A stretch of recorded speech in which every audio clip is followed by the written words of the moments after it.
சபாஷ். போ, பூரி இருக்கு, எடுத்துக்கு வா.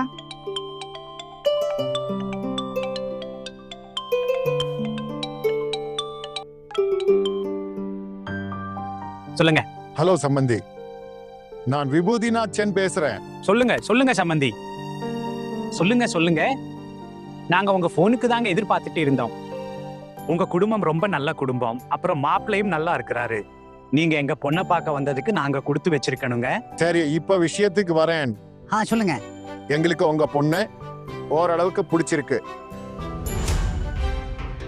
எங்க பையன் அர்ஜுனுக்கு இதை விட நல்ல சம்பந்தம் கிடைக்கும் தான். இருந்தாலும் இது அப்பா இல்லாத பொண்ணுங்கிறதால ஒரு நல்லது நடக்கட்டுமேனு, எங்களுக்கும் புண்ணியம் கிடைக்குமேன்னு பாக்குறோம்.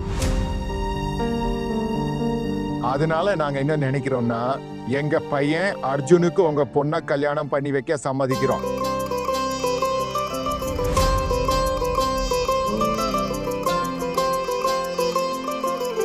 சரிங்க, இந்தாங்க அன்னிக்கிட்ட பேசுங்க.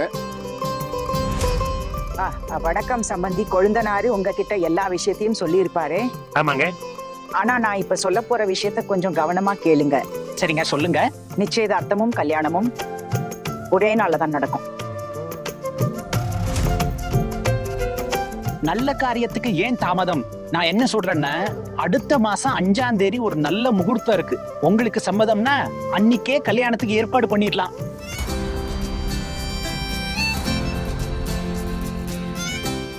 அடடே, நீங்க முகூர்த்தம் கூட குறிச்சு வச்சிட்டீங்களா? ரொம்ப அவசரப்படுறீங்க போல இருக்கு.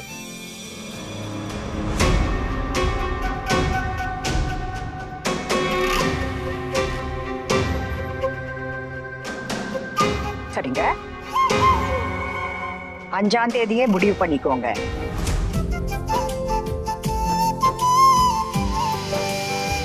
ரொம்ப நன்றிங்க.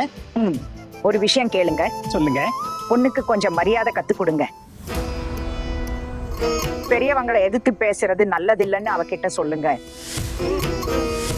அப்புறம் இன்னொரு விஷயம், எங்க வீட்டுக்கு பொண்ணுங்க அடிக்கடி பிறந்த வீட்டுக்கு போறது எங்களுக்கு பிடிக்காது, இதையும் சொல்லிடுங்க.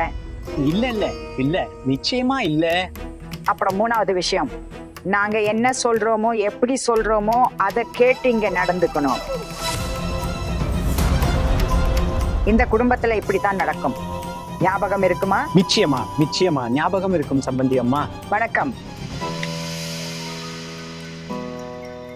கல்யாணத்துக்கு சம்மதிச்சிட்டாங்க.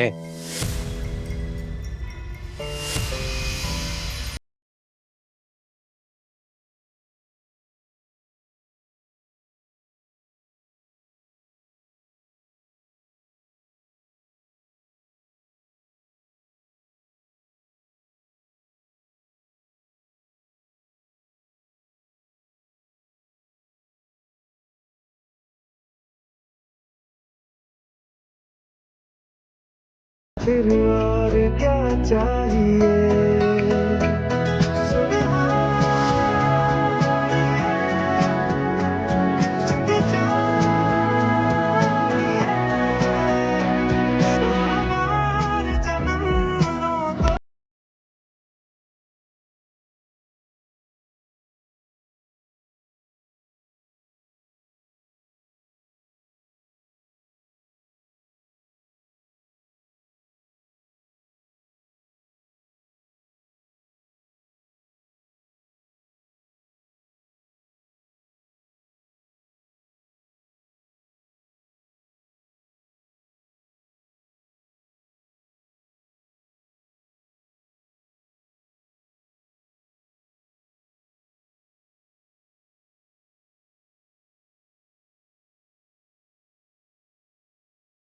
என்னாச்சு அர்ஜுன்?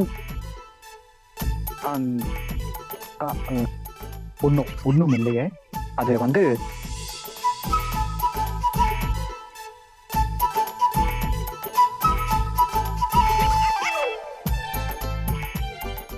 அர்ஜுன், உனக்கும் ஒரு விஷயம் சொல்றேன். நம்ம குடும்பத்துல பையனும் பொண்ணும் கல்யாணத்துக்கு முன்னாடி சந்திச்சுக்க மாட்டாங்க. போன் பண்ணவும் தேவையில்லை. புரிஞ்சுதா? பாக்குறது பேசுறது எல்லாம் முடிஞ்சு போச்சு. அதுவே போதும். அம்மனா, நீங்க கவலைப்படாதீங்க, நான் அப்படியெல்லாம் எதுவும் பண்ண மாட்டேன்.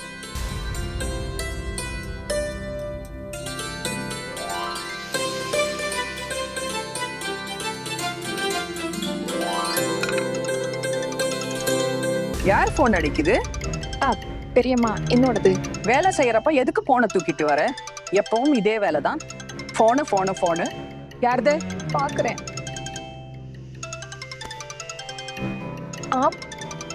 அன்னோன் நம்பரா இருக்கு பெரியம்மா. எடுக்கிறேன். ஹலோ, யாரு? நீங்க என் நம்பரை சேவ் பண்ணலையா? நான் அர்ஜுன் பேசுறேன்.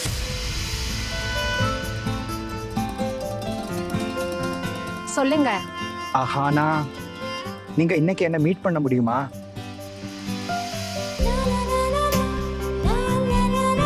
நானா? ஆமா, ப்ளீஸ் இல்லைன்னு சொல்லிடாதீங்க, சரியா? உங்களுக்காக நேத்து நான் எவ்வளவு கஷ்டப்பட்டேன்னு எனக்கு தான் தெரியும்.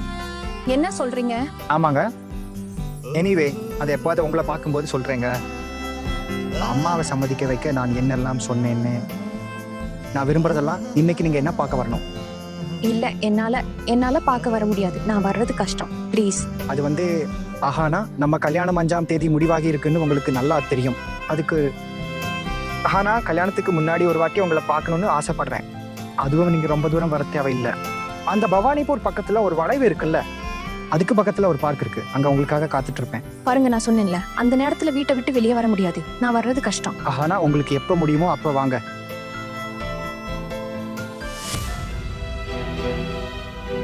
சரி, பாக்குறேன். ஆஹானா, பாக்குறேன்னு சொன்னா பத்தாது. நீங்க என்ன கண்டிப்பா பார்க்கணும். நான் உங்களுக்காக காத்துட்டே இருப்பேன். பாய். யார் ஃபோன் அது?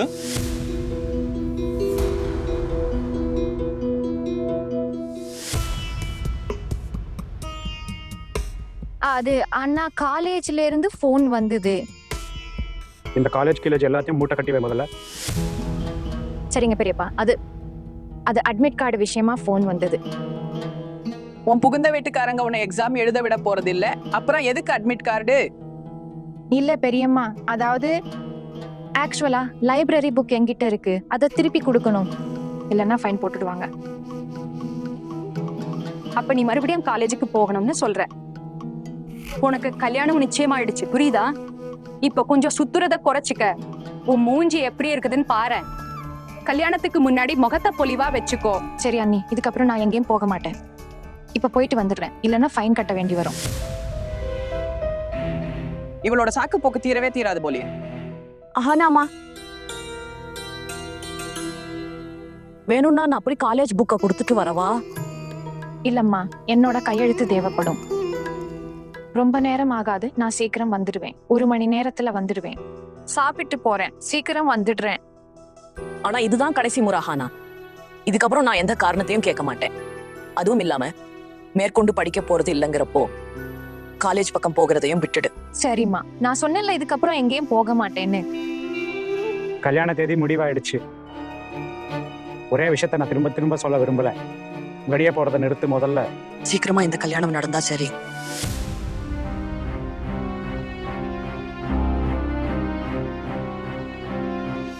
தெரியும் அம்மா, உங்க தலைமையில இருந்து சும்மா எவ்வளவு சீக்கிரம் இறங்குதோ அவ்வளவு நல்லது.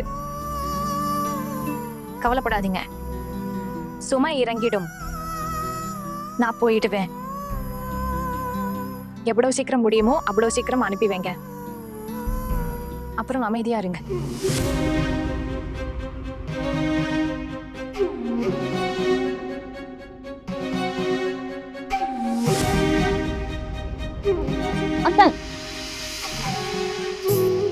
சின்ன அச்சை, நீங்க ஏன் அழுறீங்க? உங்களுக்கு கல்யாணமாக போகுதுன்னு கஷ்டமா இருக்கா? எனக்கு ஏன் மனசு வலிக்க போகுது? நான் மத்தவங்க தயவுல வாழ்ந்துட்டு இருக்கேன். அப்பா இல்லாத பொண்ணு தானே. எனக்கு எந்த விஷயத்துக்காகவும் வருத்தப்படுற உரிமை கூட கிடையாது.